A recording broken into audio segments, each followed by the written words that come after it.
Gising ka? Video para makita nito.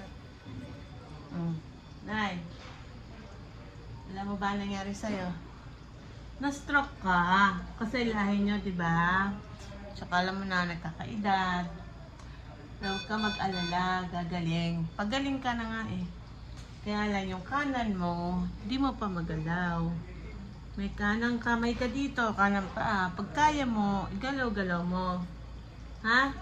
Tapos hindi ka pa makalunok, hindi pa makakain. Kaya sa tubo muna. Okay lang yun na, hindi ka pa rin makasalita. Pero babalik yan. Ganun talaga, dahan-dahan lang. Pero kung kaya mo, pipilitin mong magsalita. Pilitin mo kahit ano lang, ganun, para gumana yung mga lalamunan mo, ha? Susubukan mo kung ano lang kaya mo. Kung hindi mo pa kaya, walang problema. Ha? Pwede naman dahan-dahan. Pero kung kaya mo, iyan naman, pilitin magsalita kahit sabi mo lang, hoy! O ganun lang. Kahit konti lang, do. Para lang gumana-gana yung ano malalamunan, ha?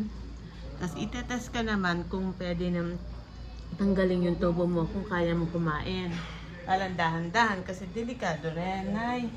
Pagka tinanggal yun, tapos hindi pa kayo ready, yung ano, mag-a-aspirate kayo, problema pa, ha? Kaya dahan-dahan. Pero kung kaya mo, lumunok-lunok ka para ma-exercise yung mga muscle dun sa lalamunan. Lunok-lunok, ganon. Yung dila mo, galaw-galaw mo. Kaya, galaw-galaw mo yung bibig mo, galaw-galaw mo lang. Practice yan, ganyan. Ilalabas mo yung dila mo, ganon mo sa tagliran.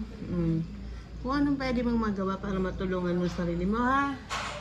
Kasi kami naman nandito palagi. Palit-palitan kaming pagbabantay sa'yo. Para palagi, siguradong walang mangyari sa'yo masama, ha? Kaya huwag mo kaming intindihin. Kami bahala sa'yo, pero gusto ko tulungan mo sarili mo. Lunok-lunok ka, kahit masakit dahil may tubo, pilitin mo para yung muscle mo gumagana.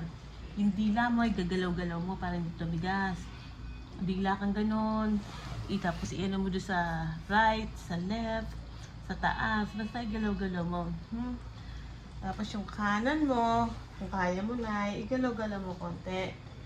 Pilitin mong alalahanin may kanang kang kamay. Tapos utusan mong gumalaw.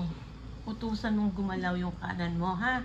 Para yung brains mo, gumawa sila ng paraan. Para mag-connect uli yung brain mo dun sa katawan mo. Utusan mo yung katawan mo gumalaw. Yung kanan. Isipin mo may kanan ka. Dati kanan lagi ginagamit mo, di ba? Isipin mo yun. Tapos utusan mo yung kanan mong gumalaw para gumalaw. Ha? Hindi, pahinga ka muna.